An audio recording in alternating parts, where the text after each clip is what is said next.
کتابوں میں لکھی ہوئی ہے، لیکن عمل کرنا اصل مقصد ہے۔ لطف تو جب ہے کہ کردار بھی کروٹ بدلے، کہ لطف تو جب ہے کہ کردار بھی کروٹ بدلے، ورنہ جذبے تو لیا کرتے ہیں انگڑائی بہت۔ ہم سنتے ہیں نعتوں کو، تقریروں کو سنتے ہیں، لگتا ہے کہ صبح سے ہی کام شروع کر دیں گے، لیکن صبح سے کام نہیں شروع ہوتا ہے، یہاں تک فجر کی نماز قضا ہو جاتی ہے۔ تو عرض کرنا یہ ہے کہ جلسے جلوس ہم اتنے کر لیتے ہیں، کتابیں بہت ساری ہم نے پڑھ لی ہے، نہ جانے ہم بہترین مقرر ہو جاتے ہیں، بہترین استاد بن جاتے ہیں، لیکن آخر کیا بات ہے، مؤثر نہیں ہوتے، دلوں تک بات اترتی نہیں ہے۔ وہ کون سا کام ہے جسے کرنے کے بعد، جسے کہنے کے بعد لوگ عمل کریں گے؟ کہنے کے بعد کوئی عمل نہیں کرتا، جب آپ خود کریں گے تبھی لوگ بھی عمل کریں گے۔ قرآن کی جو آیت میں نے تلاوت کی ہے اس کا مطلب ہم بعد میں بیان کریں گے، لیکن یہ جلسے کا انعقاد جو ہے عظمت مصطفیٰ کانفرنس، تو اسی کے عنوان سے دو چار باتیں عرض کروں گا۔ آخر وہ کون سی ہستی تھی جس نے 23 سال کی قلیل مدت میں پوری دنیا میں اسلام کو پھیلا دیا، ہر ایک خطے میں دین اسلام کا بول بالا کر دیا؟ آخر وہ کون سی طاقت تھی، آخر وہ کون سی قوت تھی کہ 23 سال کی قلیل مدت میں ہی اسلام کو پھیلا دیا؟ آخر کون سی خاص وجہ تھی؟ ہم آج 30 سال تک بھی محنت کرتے رہے اپنے بچوں پر، وہ کامیاب نہیں ہوتا، صرف اکیلے بچوں کو، لیکن وہ شخصیت کیسی شخصیت تھی جس نے 23 سال کی قلیل مدت میں اپنی محنت کے ذریعے سے پوری دنیا میں اسلام کو پھیلا دیا؟ وہ کون سی خصوصیت تھی؟ ان کی خصوصیتیں تو بہت ہیں۔ شاعر کہتا ہے قلم میرا قاصر زباں میری عاجز، محمد کی عظمت بتاؤں میں کیسے، کہ قلم میرا قاصر زباں میری عاجز، محمد کی عظمت بتاؤں میں کیسے، ہے محبوب رب امام الرسل وہ فضائل مکمل سناؤں میں کیسے۔ تو فضائل مکمل تو نہیں سنا سکتا کیونکہ قلم اشجار ہوں سارے سمندر روشنائی ہو، کہ قلم اشجار ہوں سارے سمندر روشنائی ہو، مکمل ہو نہیں سکتی سیرت محمد کی۔ تو محمد صلی اللہ علیہ وسلم کی سیرت تو مکمل بیان نہیں کر سکتا، لیکن دو باتیں خاص طور پر ذکر کروں گا۔ وہ کون سی خصوصیت تھی جس کی وجہ سے عالم اسلام میں، عالم دنیا میں، پوری دنیا میں اسلام کو پھیلا دیا؟ وہ دو خصوصیت کیا تھی؟ وہ دو خصوصیت یہ تھی، قرآن نے اللہ کے نبی صلی اللہ علیہ وسلم کی تعریف میں بیان کیا، فَبِمَا رَحْمَةٍ مِّنَ اللَّهِ لِنتَ لَهُمْ وَلَوْ كُنْتَ فَضًّا غَلِيظَ الْقَلْبِ لَانفَضُّوا مِنْ حَوْلِكَ۔ وہ نبی کریم صلی اللہ علیہ وسلم کے اوصاف کو بیان کرتے ہیں کہ اللہ کی جانب سے، یہ اللہ کی جانب سے رحمت ہی ہے کہ آپ کو اللہ نے نرم خو بنایا، یعنی اللہ کے نبی کو نرم مزاج بنایا۔ وَلَوْ كُنْتَ فَضًّا غَلِيظَ الْقَلْبِ، اگر آپ صلی اللہ علیہ وسلم کا مزاج نرم نہ ہوتا،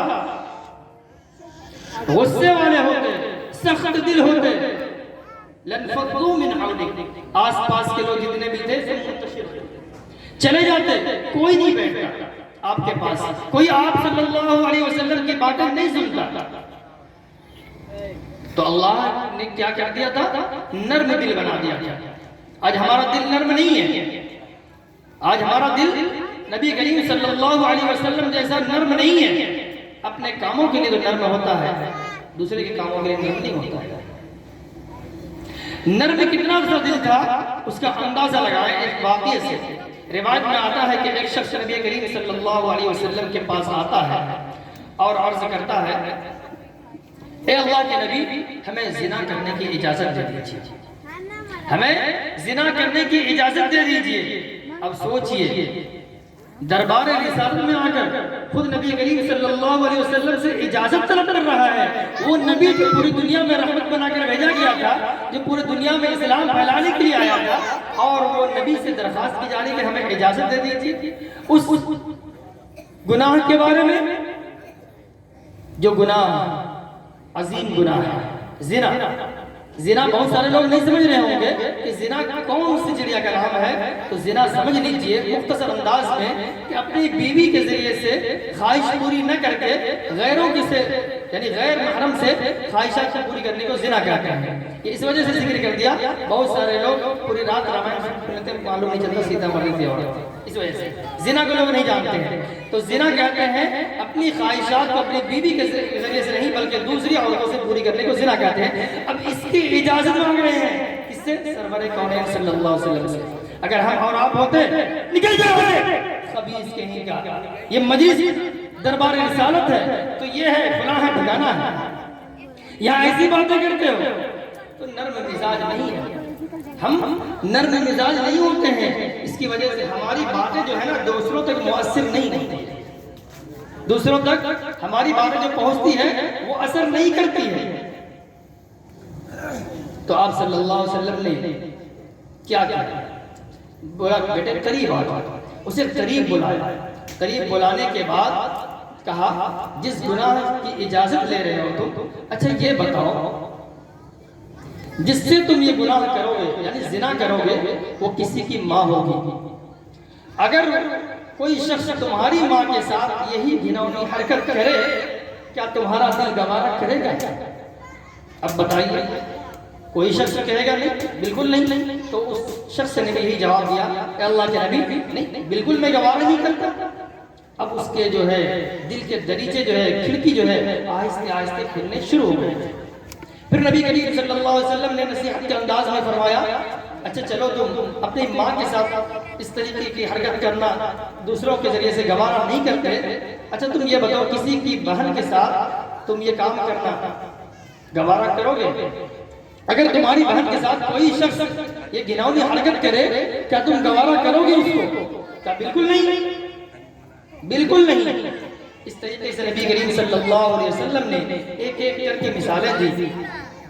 اس وقت اس شخص کا دل جو ہے تائب ہو چکا تھا اس گناہ سے.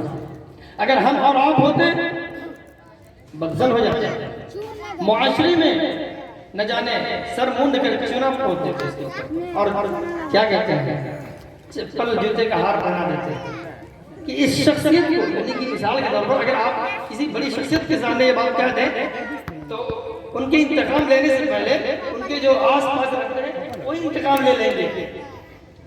اسٹیج پہ اگر آگے مولانا صاحب سے کوئی یہ شخص کہہ دے ہے نا تو پہلے اس کے آس پاس رہنے والے اسٹیج کے پیچھے لے کے ٹوٹ دیں گے. ایسی باتیں کہتے ہیں تو آپ صلی اللہ علیہ وسلم کی جو خاص صفت تھی وہ عفو و درگزر یعنی رحم و کرم. تبھی تو آپ کے پاس نبی کریم صلی اللہ علیہ وسلم کے پاس سب لوگ آتے تھے ورنہ منتشر ہوتے لن فضوا من حولک, سب لوگ منتشر ہو جاتے آپ کے پاس سے. تو وہ شخص گناہوں سے تائب ہو گیا, اسی مجلس میں گناہوں سے تائب ہو گیا اور اللہ کے نبی صلی اللہ علیہ وسلم نے ان کے لیے دعا کی اللہم اغفر ذنبہ, اے اللہ ان کے گناہوں کو معاف فرما, وطہر قلبہ اور ان کے دلوں کو پاک صاف فرما, وحسن فرجہ اور ان کی شرمگاہ کی حفاظت کیجیے. تو وہ شخص اس محفل سے تائب ہو کر نکلا, دوبارہ گناہ کرنے کا تو چھوڑیے ان کو گناہ کا کھٹکا بھی نہیں ہوا. اگر ہم اور آپ ہوتے تو اس طریقے سے نصیحت نہیں کرتے, اس طریقے سے نہیں سمجھاتے تو ہماری باتیں اسی لیے مؤثر نہیں ہوتی ہیں. ہم دوسروں کی فکر نہیں کرتے, بس صرف اپنے آن اور بات میں رہتے ہیں, اپنے مرتبے کے لحاظ سے کام کرنا چاہتے ہیں. اب آپ دیکھیے ہمارے گھروں میں بھی ایسے ہی معاملات ہیں. آپ لوگوں کا وقت زیادہ نہیں لوں گا, 5 منٹ بس. ہمارے گھروں میں کیا ہے, باپ کو کہتا ہے اذان ہو گئی, مدرسے میں کیا پڑھتا ہے تو اذان ہو گئی جاؤ نماز پڑھنے کے لیے. ابو خود بیٹھے ہوئے کھینی لگا رہا ہے, بچوں کے سامنے کھینی لگا رہا ہے. مجھے یاد ہے ابھی بھی جب میں چھوٹا تھا اپنے گاؤں میں پڑھتا تھا, میں بتاؤں گا نہیں وہ شخص کون تھے, وہ شراب پیتے تھے, شراب پیتے تھے بچوں کے سامنے. آج ان کے بچوں کو میں اپنی نظر سے دیکھ رہا ہوں وہ شراب پیتا ہے باپ کے ساتھ. یہ میرے آنکھوں کی بات ہے, یہ ایسا نہیں کہ ہم ایران قرآن کی باتیں بتا رہے ہیں, اپنے گاؤں کی بات بتا رہے ہیں. تو بچوں کے سامنے آپ غلط حرکت کریں گے اور کہیں گے بچوں سے جاؤ بھائی نماز پڑھ لو، مدرسے میں کیا پڑھاتا مولوی صاحب؟ اور مولوی صاحب اگر مل جائے خدا نہ خواستہ تو مولوی صاحب کو ہی ڈانٹ دیتے ہیں کہ مولوی صاحب کیا پڑھاتے ہیں آپ؟ مسجد آنے کے بعد، گھر آنے کے بعد تو خود بھی نہیں پڑھیں گے تو کیسے بچے پڑھیں گے؟ بیوی کو کہیں گے نماز پڑھنے کے، وہ کہاں سے پڑھے گی؟ جبکہ اللہ کے نبی صلی اللہ علیہ وسلم کو اللہ نے کیا کہا؟ وَأْمُرْ أَهْلَكَ بِالصَّلَاةِ وَاسْتَبِرْ عَلَيْهَا، اے اللہ کے نبی آپ اپنے گھر والوں کو نماز کا حکم کیجئے اور اس پر آپ جمے رہیں۔ یعنی کوئی بھی کام، مختصر انداز میں کہوں گا کہ کوئی بھی کام آپ کہتے ہیں کسی کو، اگر آپ اس کو کرتے ہیں پہلے تبھی لوگ کریں گے، ورنہ نہیں کریں گے۔ آپ گھر میں صبح ڈانٹتے رہے گھر میں بہو کو، جھاڑو نہ لگایا، برتن نہیں مانجا، نہیں مانجے گی، مشکل سے ایک دن دو دن۔ اگر خدا نخواستہ صبح اٹھ کر کے ساس برتن دھونے لگے اور اتفاق سے کوئی پڑوسن گھر میں داخل ہو جائے، دوسرے دن کام تشریح شروع کر دیں گے، ساس جھاڑو لگا رہی تھی، برتن دھو رہی تھی، دوسری بہو سو رہی تھی، اب بیچاری بہو شرم سے دوسرے دن کام کرنا شروع کر دیں گے۔ اگر یہ کام ہم نے کر لیا، دیکھیے کتنا مؤثر ہوگا، کارآمد ہوگا۔ تو ہمارا جو ہے نا عمل کچھ اور ہوتا ہے، کہتے کچھ اور ہے، ہمارا قول و فعل میں تضاد ہوتا ہے، جس کی وجہ سے مؤثر کوئی بات نہیں ہوتی۔ ہم سوچتے ہیں گھر میں بہو آ گئی اب وہ کام کرے گی، اب بیٹا جوان ہو گیا اب وہی کام کرے گا، ہے نا؟ ابھی آپ نے تقریر ساری سن نہیں دی، اب اس کے بعد اس تقریر کو کچھ کہنا ایسا ہی جیسے سورج کو چراغ رکھا نا، تو ہم اس عنوان سے ہٹ کر کے تھوڑی سی بات کر رہے ہیں کہ نبی کریم صلی اللہ علیہ وسلم کی ایک صفت تھی عفو درگزر کرنا اور دوسروں کو ترجیح دینا۔ ہم ہمیشہ چاہے وہ اسٹیج پر ہو یا گھر میں ہو، ہمیشہ پہلے اول میں رہتے ہیں، ہم کسی چیز میں اول ہونا چاہیے میرا۔ جبکہ نبی کریم صلی اللہ علیہ وسلم کے پاس آپ صلی اللہ علیہ وسلم کی بیٹی یعنی صحابہ کی بیٹی حضرت فاطمہ رضی اللہ تعالیٰ عنہا تھی اپنے کام سے۔ فاطمہ تو نام رکھ لیتے ہیں لیکن فاطمہ ایسی صفت نہیں آتی ہماری بیٹیوں کے اندر۔ تو آپ صلی اللہ علیہ وسلم کے پاس آپ کی صاحبزادی حضرت فاطمہ رضی اللہ تعالیٰ عنہا آتی ہیں اور کہتی ہیں ابو جان کام کرتے کرتے ہاتھوں میں گٹے پڑے ہیں، تکلیف ہوتی ہے، ایک خادم دے دیجئے مجھے، ایک غلام دے دیجئے تاکہ میرا کام ہلکا ہو جائے۔ تو آپ صلی اللہ علیہ وسلم نے کیا کہا؟ ہم ہوتے تو کیا کہتے ہیں؟ بیٹی ایسی بات ہے، ٹھیک ہے واشنگ مشین خرید کے دے دیں گے، تمہیں کپڑے ہاتھ سے دھونے کی ضرورت نہیں ہے نا؟ پیسے چاہے قرض ہی کیوں نہ لینے پڑے، چاہے واشنگ مشین یا فریج فائنانس کیوں نہ کرنا پڑے، کر دیں گے، لیکن پڑوسوں کو نہیں دیکھیں گے، دوسروں کو نہیں دیکھیں گے، پہلے اپنا اپنا اپنا۔ آپ صلی اللہ علیہ وسلم نے کیا فرمایا؟ بیٹی جاؤ، تمہیں دینے کے لیے میرے پاس نہیں ہے کچھ، جس طریقے سے مشقت کرتی تھی اسی طرح کرتی رہو، کیونکہ ابھی ہم اصحاب صفہ کے بارے میں انتظام کر رہے ہیں۔ اصحاب صفہ آپ کو معلوم ہے؟ نہیں معلوم ہے؟ جیسے آپ کے یہاں شاہی مکتب ہے نا، اسی طریقے سے وہ مکتب ہوا کرتا تھا، مدرسہ ہوا کرتا تھا نبی کریم صلی اللہ علیہ وسلم کے زمانے میں۔ وہ چند صحابہ کرام جو غریب تھے، مفلس تھے، ان کا کوئی کام نہیں تھا سوائے اس کے کہ تعلیم حاصل کرتے تھے۔ یہ حضرت ابو ہریرہ رضی اللہ تعالیٰ عنہ جانتے ہیں، صحابی رسول ہیں، جہاں بھی دیکھیں امام صاحب منتخب حدیث بولتے ہیں عن ابی ہریرہ رضی اللہ عنہ، یہ کیا ہے؟ یہ وہی صحابی ہیں جو اصحاب صفہ کے طالب علم تھے، جو نبی کریم صلی اللہ علیہ وسلم سے صرف دن و رات تعلیم حاصل کرتے تھے۔ تو اللہ کے نبی نے فرمایا جاؤ بیٹی، ابھی اصحاب صفہ والوں کا میں انتظام کر رہا ہوں، اگر ان کا انتظام ہو جائے گا پھر دیکھا جائے گا۔ تو دوسروں کی فکر کرتے، ہم اور آپ ہوتے تو پہلے اپنی بیٹی کی فکر کرتے، ارے جانے دو مکتب میں کیا ہے۔ اگر آپ کے پاس آ جائے کہ 30 بچے پڑھتے ہیں، ذرا 30 پارا لے آئیے گا آپ، تو کہیں نہیں 100 روپے رکھ لیجیے لیتے آئیے، اور باقی لوگوں سے دیکھیے، ہے نا؟ پہلے اپنے گھر کو دیکھیں گے، دوسروں کو نہیں دیکھیں گے۔ اللہ کے نبی نے کہا کہ پہلے صفہ والوں کا انتظام کرنا ہے مجھے، ابھی کام باقی ہے۔ تو اللہ کے نبی صلی اللہ علیہ وسلم کی یہ باتیں سننے کے بعد ہمیں اور آپ کو کیا اندازہ ہوتا ہے؟ اندازہ یہی ہوتا ہے کہ لوگوں کو ترجیح دیتے تھے اپنے اوپر۔ آپ جب بھی اپنے اوپر لوگوں کو ترجیح دیں گے آپ کی باتیں مؤثر ہوں گی۔ گھر میں داخل ہوں، بیوی کو سلام کر دیں، دیکھیے اتنی جلدی وہ سلام کرے گی کہ آپ کو پھر سلام کرنے کی ضرورت نہیں پڑے گی۔ میں اپنے بات خود کہتا ہوں کہ جب کسی سے اتنی باتیں ہونے لگتی ہیں منٹوں سیکنڈوں میں گھنٹوں میں، تو پھر سلام بھول جاتے ہیں۔ کبھی کبھی اپنی بیوی سے کہتا ہوں سلام بھول گئے، پہلے سلام کرو، ایک بار سلام کہہ دیا تو 4 دن اس کا اثر رہتا ہے، 4 دن سے پہلے وہی سلام کرتی ہے۔ ہے نا، وہ تعلیم کی غرض سے تو سلام آپ بھی کر سکتے ہیں. میرے بھی ابو ہیں ماشاءاللہ مولانا ہیں، کبھی ایسا نہیں ہوا کہ ہم نے سلام کیا، ہمیشہ وہی کرتے ہیں. اور اگر خدا نخواستہ سلام کر بھی دیا میں پتہ نہیں سنتے ہیں یا نہیں کر دیتے ہیں، پھر سے وہ سلام کرتے ہیں، پھر سے جواب دینا پڑتا ہے. تو وہ نہ دیکھیں کہ باپ ہے یا سامنے بیٹا ہے، سلام پہلے کریں. یہ نبی کریم صلی اللہ علیہ وسلم کی تعلیمات ہیں. اگر نبی کریم صلی اللہ علیہ وسلم کی تعلیمات کو ہم اپنے اندر بسائیں گے تبھی ہم کامیاب ہوں گے، ورنہ جلسے جلوس سے کوئی فائدہ نہیں ہونے والا. باتیں تو کہیں بھی لکھی ہوتی ہیں، اور جلسے میں سب سے بڑی بات یہ ہوتی ہے کہ مائک کو اتنی جگہ کھلا دیتے ہیں کہ پہلے تو ہمارا قول یہ ہوتا ہے کہ جلسے میں آئے، پھر عمل یہ ہوتا ہے جلسے میں نہ آئے. پہلے تو اشتہار لگا دیتے ہیں کہ جلسے میں آئے، جلسے میں آئے، مغرب بعد عشاء بعد فجر بعد ظہر بعد، ہے نا. پھر مائک ہر جگہ لگا دیتے ہیں. کیا کہنا چاہتے ہیں آپ؟ بھائی آپ کو جلسے میں ہی بلانا ہے تو مائک جلسے میں لگائیے نا. تو مائک ڈال کے کہیں اور لگا دیتے ہیں. اب گھر والے گھر میں ہی آرام سے سو رہے ہیں اور سن رہے ہوتے ہیں، آدھی باتیں سننے کے بعد پھر سو جاتے ہیں، تو جلسہ تو خالی رہے گا. اتنے جتنے آپ لوگ بیٹھے ہو ماشاءاللہ آپ کی بڑی بات ہے، اتنے تو پہلے سال میں مسجد میں رہتے جمعہ میں، ہے نا. تو یہ ایک خاصیت تھی نبی کریم صلی اللہ علیہ وسلم کی، عفو درگزر. اور دوسری خاصیت کیا تھی؟ ایک اور آیت پڑھتا ہوں اس کے بعد رخصت ہو جاؤں گا. لقد جاءكم رسول من انفسكم عزيز عليه ما عنتم حريص عليكم بالمؤمنين رؤوف رحيم. دوسری خاصیت یہ تھی جیسے ہماری ڈیوٹی ہوتی ہے نا کہ مکتب میں جائیں گے 8 بجے 10 بجے چلے آئیں گے، پڑھا دیا ختم. مدرسے گئے 11 بجے 6 بجے 10 بجے تک پڑھا دیا، ڈیوٹی ختم، ہے نا. اسکول گئے شام تک پڑھا دیا، ڈیوٹی ختم.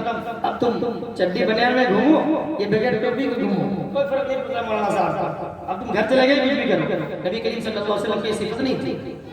اللہ فرماتا ہے لقد جاءکم رسول من انفسکم، کہ تمہارے پاس تمہیں میں سے ایک رسول آیا. عزیز علیہ ما عنتم حریص علیکم بالمؤمنین رؤوف رحیم. تمہاری مشقت اسے ناگوار ہو سکتی ہے. یعنی امت محمد نبی کریم صلی اللہ علیہ وسلم کے جو ساتھی تھے، جو امتی تھے، ان کی فکر کرتے تھے آپ صلی اللہ علیہ وسلم. اگر کسی کے گھر میں چولہا نہیں جلا، کیوں نہیں جلا؟ جلنا چاہیے. کوئی مشقت میں ہے، مشقت اس کے اندر کیوں ہے، اس کی مشقت دور کیسے، اس کی فکر کرتے تھے. اس کے اندر دین نہیں ہے، دینداری کیسے آ جائے اس کی فکر کرتے تھے. ہمارا کام ہوتا ہے کہ چیخ کے بیان کر دیں. اب صبح میں فجر کی نماز ہم پڑھیں نہ پڑھیں، ہمارا کام تھا بیان کرنا. امام صاحب مولانا صاحب سب لوگ دیکھ لیے پہچان بھی گئے ہوں گے، بس میرا کام ختم. نہیں، آپ فکر کریں. جس وقت آپ فکر کریں گے تبھی کامیابی ملے گی. ما عنتم حریص علیکم بالمؤمنین رؤوف رحیم، کہ آپ کی مشقت ان کے لیے کیا گزرتی تھی، گرا گزرتی تھی. اور وہ مومنین کے بارے میں حریص تھے، لالچی تھے. لالچی کسی کے مال دولت کے نہیں. کوئی شخص ایسا نہ مرے جو کلمہ توحید کے اقرار نہ کرتا ہو، یہ حریص تھے. کوئی شخص گناہگار نہ مرے، ہر شخص دیندار ہو، ہر شخص دیندار ہو. یہ فکر ہوتی تھی آپ صلی اللہ علیہ وسلم. مختصر انداز میں کہیں تو آپ صلی اللہ علیہ وسلم کو امت کی فکر ہوتی تھی. ہمیں فکر نہیں ہوتی، ہمیں فکر نہیں ہوتی ہے. مسجد میں ہم تقریر کر دیں گے لیکن گزرتے ہوئے راستے میں کوئی مل جائے شراب پیتے ہوئے کچھ نہیں کہیں گے، اس کے کام جانے ہمارا کام ہے دماغ میں تقریر کرنا ہے بس. کیوں زیادہ بولیں گے تو چھٹی کر دیں گے میری مسجد سے، ہے نا. تو زیادہ نہیں بولنا. تو فکر جس دن ہو جائے گی اس دن آپ کامیاب ہو جائیں گے. آپ کو فکر ہے نا، آپ کو فکر ہے کہ بچوں کی تو کمی ہوتی ہے. لاک ڈاؤن جیسا وقت گزرا لیکن بھی بچوں کو کوئی فرق پڑا؟ کچھ نہیں فرق پڑا. ان کو 3 وقت کا کھانا ملتا تھا، ملتا ہی رہا، ہے نا. کپڑا ملتا تھا، ملتا ہی رہا. ہر چیز بھی بچوں کو ملتی رہی لیکن آپ کے اوپر اثر پڑا. لیکن آپ نے اس کا اثر اپنی فیملی پر نہیں ڈالا. تو یہی خصوصیت ہمارے اندر ہونی چاہیے تمام لوگوں کے بارے میں. اگر یہ خصوصیت ہماری آ جائے گی ہمارے اندر تبھی ہم کامیاب اور کامران ہوں گے. تو جو بات کہیں اس پر عمل کر کے دکھائے، جیسے نبی کریم صلی اللہ علیہ وسلم نے عمل کر کے دکھایا. ایک مرتبہ آپ صلی اللہ علیہ وسلم نے لوگوں کو خطاب کیا، کچھ صدقہ دینے کے لیے، ہدیہ دینے کے لیے ترغیب دی. ہم بھی کہتے ہیں اگر ہدیہ دیا کرو، صدقہ دیا کرو، پڑوسوں کو کھلایا کرو. ہم کون سا کھانا کھلاتے ہیں؟ بچہ کچھ صبح بھیجوا دو ان کے یہاں، ہے نا. کوئی چیز بچ گئی، دیکھو مدرسے میں بچے ابھی نہیں سو رہے ہوں گے، ذرا بھجوا دو ان کو، ہے نا؟ پلاؤ بچ گیا جیسے مقولہ مشہور بھی ہے، وہ بولیں گے نہیں بھجوا دیجیے، تو یہ نیکی آپ نہیں کما رہے ہیں۔ اللہ نے قرآن آیت نازل کی لن تنالوا البر حتى تنفقوا مما تحبون، کہ تم ہرگز نیکی کو نہیں پا سکتے جب تک کہ تم اپنے محبوب شے کو خرچ نہ کرو۔ معلوم یہ چلا قرآن کی روشنی میں جب تک ہم محبوب چیز کو، یعنی جو چیز ہمیں پسند ہے وہ چیز خرچ کر دیں تب تک ہمیں نیکی نہیں ملے گی۔ چپل ٹوٹ گئی، چلو بھائی آپ پہن لیجیے، مؤذن صاحب آپ لے لیجیے، امام صاحب اچھا والا پہن ہے نا؟ ذرا اچھی چپل خرید کر کے آپ دیں گے تبھی نیکی ملے گی، ہے نا؟ قرآن کی روشنی میں تو یہ آیت سننے کے بعد صحابہ کرام نے اپنے اپنے قیمتی چیزیں صدقہ کر دیا، لوگوں کو ہدیہ دے دیا، قیمتی چیزیں۔ تو جب بھی کوئی چیز کسی کو دیں تو قیمتی چیزیں دیں، اور جب بھی کوئی چیز کسی کو کہیں اس سے پہلے کر کے دکھائیں، تو عمل جب کریں گے آپ تو دوسروں کے اوپر مؤثر ہوگی وہ بات۔ اور سب سے پہلے یہ کام آپ اپنے گھروں سے کریں، اپنے گھروں سے کریں۔ ہر شخص دوسروں کی اصلاح کی فکر کر رہا ہے، جلسے دوسروں کی اصلاح کے لیے کر رہے ہیں، اپنی اصلاح نہیں کرتے ہیں۔ تو ہوتا کیا ہے نا، ریئیکشن ہو جاتا ہے، ہم کہتے ہیں کچھ اور کرتے ہیں کچھ اور، پھر مزمزم میں پڑ جاتے ہیں کریں کیا، ارے کچھ اور کہہ رہے تھے، آج تو ہم نے اس کو بھی وہاں بازار میں ٹہلتے ہوئے دیکھا، کہتے ہیں کہ فضول خرچی نہ کرو، کل ہم نے بھی دیکھا بس فضول خرچی کر رہے تھے۔ تو اپنے قول و فعل میں تضاد نہیں رکھیں گے، جو کہیں گے وہی کریں گے، انشاءاللہ مؤثر ہوگا۔ تو یہ چند باتیں تھی جو قرآن و حدیث کی روشنی میں، واقعہ بھی آپ نے سنا، اور رات کافی ہو گئی ہے، آپ لوگوں کا موڈ شاعرانہ ہو رہا ہے، ہم سمجھ رہے ہیں آپ لوگوں کے موڈ کو، آپ کی بے چینی کو ہم مزید نہیں ہوا دیں گے، اور ہم اپنی انہی مختصر سی باتوں پر اپنی تقریر کو ختم کرتے ہیں۔ وآخر دعوانا الحمدللہ۔